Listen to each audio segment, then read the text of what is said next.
अभी तक हम सिखाए purchase order, sales order, order लेना, ऑर्डर देना, एडवांस पेमेंट का सिखाए और रिटर्न वाला काम होगा। देखो, रिटर्न डेबिट नोट और क्रेडिट नोट होता है। लिख लो कॉपी में अगर लिखना चाहता है तो।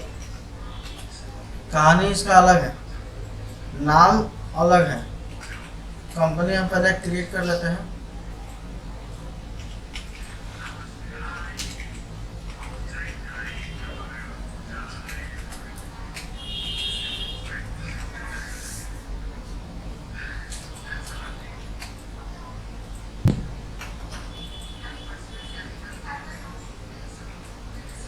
इन्वेंट्री इन्फो के अंदर में ग्रुप्स वगैरह जो है सब क्रिएट कर लेता हूँ।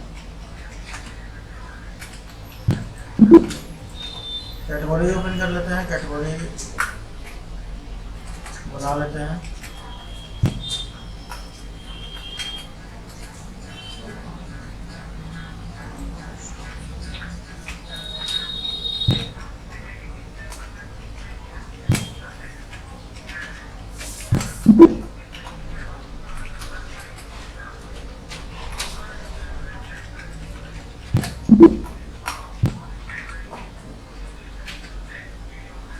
स्टॉक आइटम बना लेते हैं।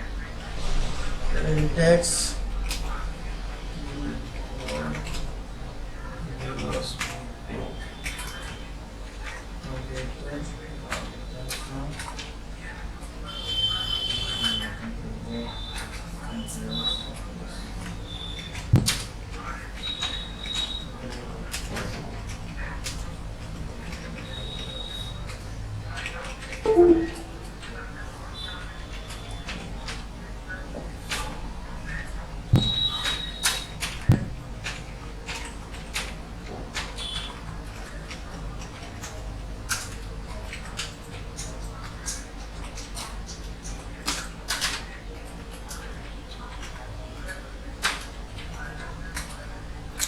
हम 3 ही पीस पे बताएंगे, समझ में आ जाएगा। इसके बाद सबसे पहले समझा देते हैं जो चैप्टर पढ़ाने वाले हैं इसमें होगा क्या।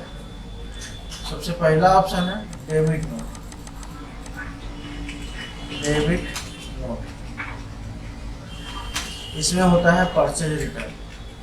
परचेज रिटर्न, ठीक है, परचेज रिटर्न होता है। डेबिट नोट में परचेज रिटर्न होगा, जो खरीदेंगे हम माल उसको रिटर्न कर सकते हैं इस वाउचर में। और एक होता है क्रेडिट नोट।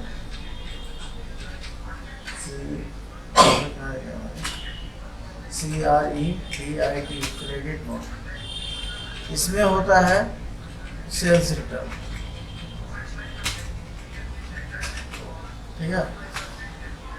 ये दोनों वाउचर को बनाया नहीं जाता है, इनेबल किया जाता है। जैसे हम लोग परचेज ऑर्डर और सेल्स ऑर्डर को इनेबल किए थे, तो हम सबसे पहले इनेबल करके दिखाते हैं। कंपनी बनाया, बता दो कंपनी बनाया, F11 प्रेस करेंगे, इन्वेंट्री वाउचर्स के अंदर में जाएंगे और यहाँ से डेबिट नोट और क्रेडिट नोट को देखेंगे। ये दिख रहा है ऊपर में, तीनों ऑप्शन ऑन होगा। Use debit and credit note, yes. Record credit note in invoice mode, yes. Record debit note in invoice mode, yes. Discount वाला भी बताया है, ठीक है। बस ये तीनों ऑप्शन ऑन करेंगे और मेरा debit note credit note active हो जाएगा। सेव हो रहा है वाउचर। अब हम सबसे पहले लेजर बना लेते हैं, क्योंकि लेजर हम बनाए नहीं है। समझाने के लिए बेहतर तरीका होता है लेजर भी बनाना पड़ेगा। तो एक कैपिटल बनाते हैं,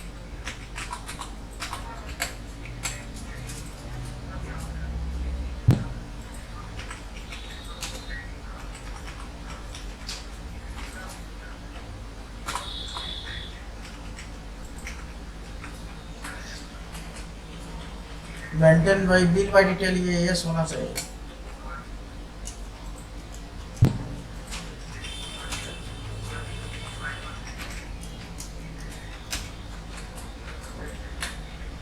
दो पार्टी के नाम का बनाए हैं, एक कैपिटल बनाया है और बनाएंगे परचेज अकाउंट, जाएगा परचेज अकाउंट में,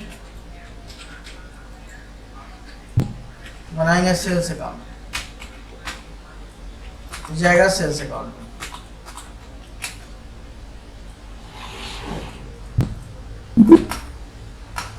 ठीक है, हम बना चुके थे आइटम, हम बिजनेस शुरू कर लेते हैं सबसे पहले।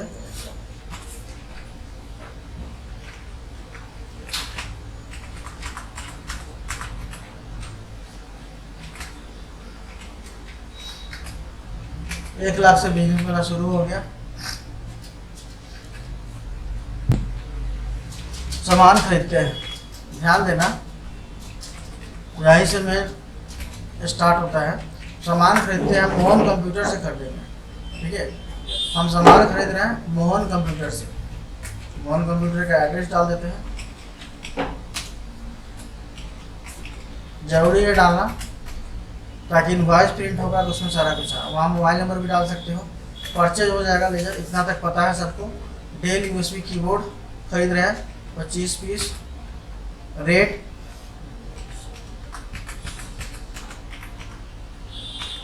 इंटेक्स कीबोर्ड ले रहे हैं 50 पीस, रेट मॉनिटर ले रहे हैं। यहाँ पे डेल या एचपी मॉनिटर लिख के आना चाहिए था, नहीं आ रहा है, कोई बात नहीं। और वहाँ से एडिट हो जाएगा, तुम लोग एडिट करके बनाना, क्योंकि सामने होना चाहिए कि किस कंपनी का मॉनिटर है। अच्छा ये कंपनी बना है तो इसमें शो करना चाहिए कि कंपनी बना। नहीं, वो नहीं शो करेगा, यहाँ पे इंडिकेट कराना पड़ता है। जैसे हम Dell USB mouse, Intex USB keyboard लिखे हुआ चाहिए। हम लोग का जेन्युइन बिल बन के आता है, वैसे ही आता है।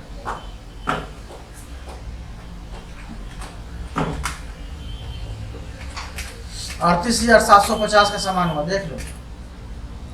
80 पीस सामान हुआ, टोटल 38,750 का। ठीक है, अब हम इसमें क्या करते हैं, जिससे हम सामान खरीदे हैं, किससे करते हैं, मोहन कंप्यूटर से, याद रखना। ठीक है, या देख भी सकते हो जाकर डिस्प्ले में जितनी हो। अब हम इसको कुछ पेमेंट कर देते हैं। ठीक है, तो पेमेंट करने के लिए कहाँ जाते हैं, अकाउंटिंग वाउचर, उसके बाद F7। अभी जर्नल में ही सिखा रहा है, फिर बाद में आगे भी होगा। ठीक है, तो जर्नल इसका पास करेंगे, हम क्या डालेंगे, इसको पेमेंट करना है।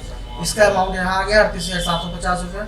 ठीक है, तो आप इसको 20,000 रुपये के आसपास पेमेंट कर दे रहे हैं। अगेंस्ट डिफरेंस होगा, एडवांस है नहीं, बिल के बदले में हम पेमेंट कर रहे हैं, तो 18,750 बच गया। ठीक ठाक है, पैसा हमारे कैश में है तो कैश ले लिया, 80,000 बच गया। ठीक है, अब सामान जो खरीदे हैं वो कुछ डैमेज हो गया क्या, किसी कारण बस इसको रिटर्न करना है। ठीक है, तो यहाँ देख लो, कोई शॉर्टकट पूछ रहा था, यहाँ देख लो, कंट्रोल F8 और कंट्रोल F9 है। वो बताया मैं, डबल अंडरलाइन है, F8 F9। जैसे परचेज F9 से होता है, उस तरह से डेबिट नोट कंट्रोल F9 से होगा। यही समझाने के लिए मैंने बताया, समझ गया ना। यहाँ से भी देख सकते हैं। तो कंट्रोल डेबिट नोट, हम यहाँ क्या बताया तुमको कि अगर रिटर्न करना होगा परचेज रिटर्न तो डेबिट नोट। तो डेबिट नोट के लिए क्या है, कंट्रोल F9, कंट्रोल के साथ F9 आ गया डेबिट नोट। मगर ये आया है DRCR मोड में, इसमें सामान का एंट्री नहीं होगा, नहीं ना होगा। DRCR मोड है, यहाँ से एज इनवॉइस करेगा, कंट्रोल भी या फिर यहाँ क्लिक करो, हो गया इनवॉइस मोड। यहाँ पे बिल नंबर है रिटर्न का, वो अपना जनरेट भी कर लेता है, नहीं डाल भी सकते हैं। पार्टी ने सबसे मेन मुद्दा यही है, तुम जिससे खरीदा है उसी को ना रिटर्न करेगा। तो किससे खरीदा है, तो मोहन को रिटर्न करेगा। मोहन का करंट बैलेंस ऑटोमेटिक आ जाएगा। ठीक है, नाम एड्रेस भी आ जाएगा, बिल में अपने आप प्रिंट हो जाएगा। 18,750 बचा हुआ है उसका, 20,000 पेमेंट देने के बाद परचेज का ही लेजर होगा, यहाँ पर लेजर चेंज नहीं होगा। अब सामान जो भी तुम खरीदे हो सब लिस्ट है, 25 पीस, 50 पीस, 5 पीस, है ना। अगर इसमें से बेच दिया हुआ रहता तो ऑटोमेटिक माइनस होकर दिखाता है कितना पीस है। ध्यान देना, 25 पीस है ये लिए, अब इसमें से हम 5 पीस इसको रिटर्न करें, रेट अपने आप आ जाएगा, रेट नहीं डालना होगा। ठीक है, ये बढ़िया चीज़ है। अब इंटेक्स कीबोर्ड 50 पीस कर देते, 10 पीस रिटर्न कर रहे हैं, हो गया। अब चाहे मॉनिटर 5 पीस कर देते, 1 पीस रिटर्न कर रहे हैं, हो गया। 7,750 रुपये का रिटर्न हो गया ना रिटर्न। अब ये अमाउंट माइनस होना चाहिए किसमें से, 18,750 ऑटोमेटिक होना चाहिए। अब चलो पेमेंट में, कहाँ जाएगा, F7 पेमेंट करना है, F7 बाद में पेमेंट करने का वाउचर अलग होता है, वो सिखाएंगे नेक्स्ट डे, अभी पहले इस पे क्वेश्चन चलेगा, ठीक है। तो क्या लेंगे यहाँ पर, मोहन कंप्यूटर, क्योंकि मोहन को हमको पेमेंट करना है। देखो घट के अमाउंट आ गया 18,000 था, 18 जो स्क्रीन बंद है उससे ध्यान नहीं दिया, चलो देख लिया ना सब। अब यहाँ पे पेमेंट करेंगे अगर 10,000 तो 10,000 ऑटोमेटिक, अभी 18,750 में से पेमेंट कर रहे हैं, 1,000 बच गया,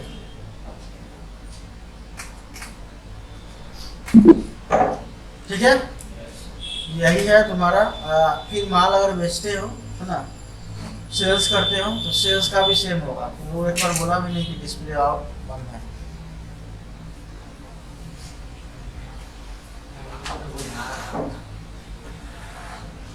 और ये सब नजदीके में है।